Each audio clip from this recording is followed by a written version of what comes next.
है partially differentiating expenditure function with respect to inputs, चाहे L हो के हो, जितना इनपुट हो, हम सिंप्लिसिटी के लिए दो इनपुट पर कंसीडर करेंगे एल और के।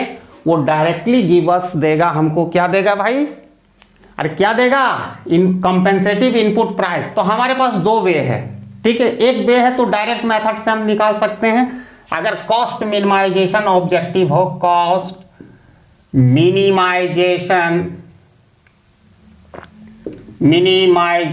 ऑब्जेक्टिव हो, ठीक है। तो cost minimisation objective of a firm, तो इसको कैसे हम यूज करते हुए, by Lagrangian method of a firm. तो लैग्रेंजियन मेथड में इसको सेटअप करेंगे। मान लो Z, तो इसके बराबर क्या लिखेंगे, WL plus RK plus lambda, ठीक है, cube minus F is the function of two factor of production, ठीक है। तो यहां पर आप देखो ये, तो फॉर डायरेक्टली भी हम निकाल सकते हैं, आराम से डायरेक्टली निकालेंगे, फिर हम सिफर लेमा का इस्तेमाल करेंगे। तो डायरेक्टली, डायरेक्ट मेथड से भी हम कंपेंसेटिव इनपुट डिमांड फंक्शन को निकाला जा सकता है। डायरेक्ट कैसे निकलेगा वो हम लोग अभी देखते हैं।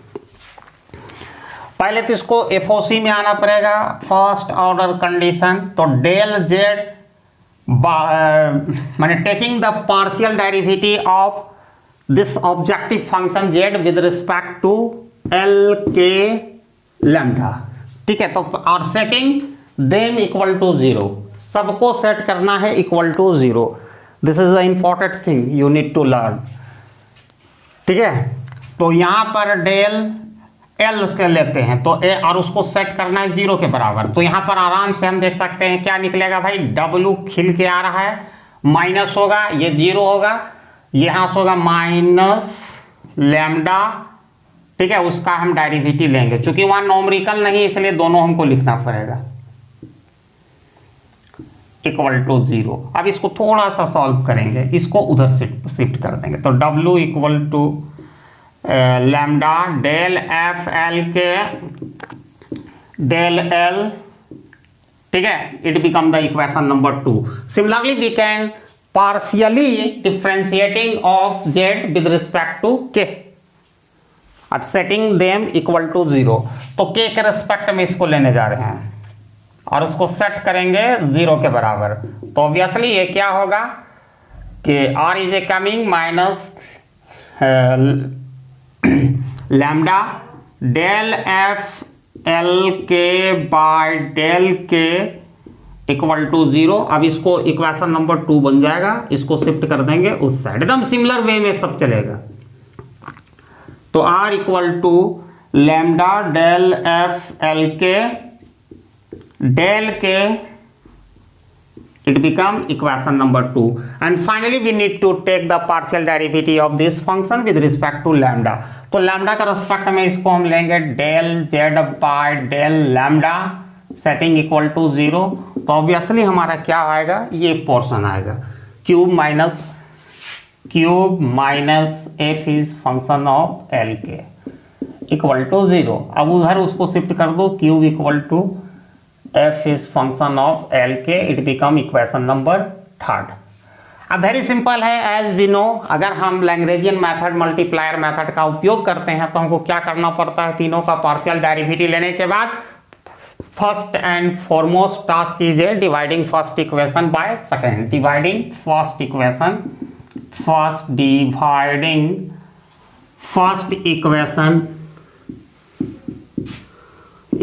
First by second. यही करते थे जब कंपेंसेटिव डिमांड फंक्शन हम थ्योरी ऑफ कंज्यूमर बिहेवियर में निकालते, वही चीज है, कोई नया चीज नहीं है। तो इसको करेंगे तो कुछ इस तरह का खेल होगा। पहला इक्वेशन क्या है, W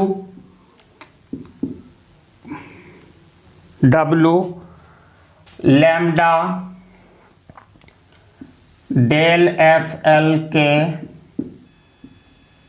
बाय डेल एल, और यहां पर lambda del F L L होगा पहले, एल के बाय डेल के, ठीक है, यही है दूसरा में लैम्डा डेल एफ एल के। अब ये लैम्डा लैम्डा कैंसिल हो जाएगा, तो ये दोनों क्या, अगर हम किसी भी प्रोडक्शन फंक्शन का अगर इनपुट के रिस्पेक्ट में लेते हैं तो वो MPL मार्जिनल प्रोडक्टिविटी या product of labour by marginal product of capital. अब यहाँ पर नॉमिकल रहता और यहाँ सॉरी R से डिवाइड हो जाएगा। मैंने पहला इक्वेशन को मैंने दूसरा इक्वेशन से डिवाइड किया तो कुछ इस तरह का फिगर आएगा WR और यहाँ MPL बाय MPK। अब ये दोनों जब होगा तो इसका क्रॉस मल्टीप्लाइकेशन करके हम L और K का वैल्यू को निकालते थे और क्या करते थे, इक्वेशन नंबर 3 में उसको इंसर्ट करते थे और उसके बाद हमको compensated demand function for goods मिलता था। लेकिन यहाँ पर हमको compensated input demand function for labour and capital. Just यहाँ getting the optimal value of L and K। Once again putting this value in equation number 3 we can get compensative input demand function for labor and capital. Got it? Through direct method। ठीक है, अब सिफर्ड lemma हम कैसे इस्तेमाल करेंगे, direct method से हम लोगों ने निकाल लिया है। देखो ये वाला जो आया, ठीक है, getting the value of getting the value of L and K and ठीक है इंसर्टिंग या सब्स्टिट्यूटिंग, तो inserting values of L K in equation 3।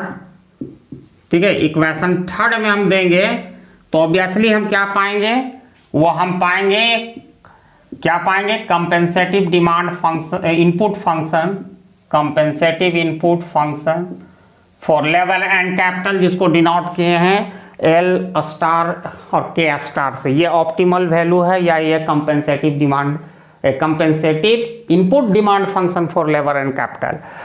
अब इसके बाद क्या है कि हम इसको डायरेक्टली हम एक्सपेंडिचर फंक्शन से भी निकाल सकते हैं, जस्ट पार्शियली डेरिवेटिव लेके। अब ये क्या है हम लोग वो देखेंगे। तो एक्सपेंडिचर का मतलब ही होता है total expenditure equal to total cost.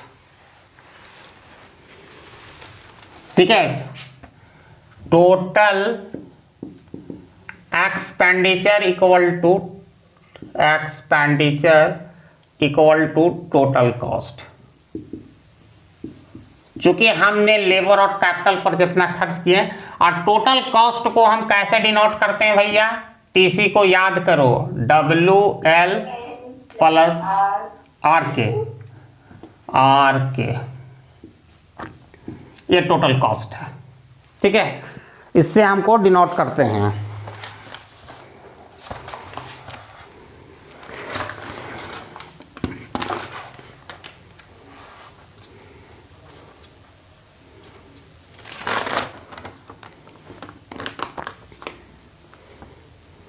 ठीक है, और एक्सपेंडिचर फंक्शन में हम क्या करते थे, वहां पर एक्सपेंडिचर फंक्शन में हम क्या करते थे, जो एक्सपेंडिचर फंक्शन होगा price of output and prices of input WR, तो हम वहां क्या करते थे, यहां पर वैल्यू बैठाते थे। याद करो, ऐसा optimal value of this function ऐसा करते थे कि नहीं, जहां पर जो W और KS जो कंपेंसेटिव डिमांड फंक्शन। अब यहाँ पर सिंपली है, अगर हम इसको W के रिस्पेक्ट में लेंगे तो क्या होगा, पार्शियल डेरिवेटिव जी। अगर हम इसको ये एक्सपेंड इफ वी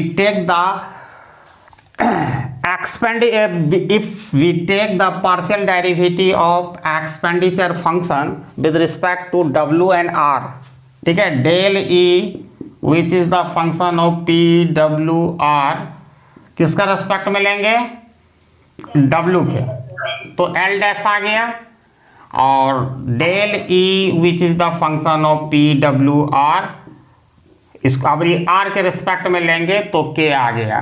तो इसी चीज को हम लोग देखो, वही चीज आ रहा है, हम डायरेक्टली भी ले सकते हैं एथी अप्लाई करके सिफर्ड लेमा, या हम डायरेक्ट फंक्शन से भी जैसे कि डिवाइड वाइड करके हम लोगों ने निकाला। अगर हमको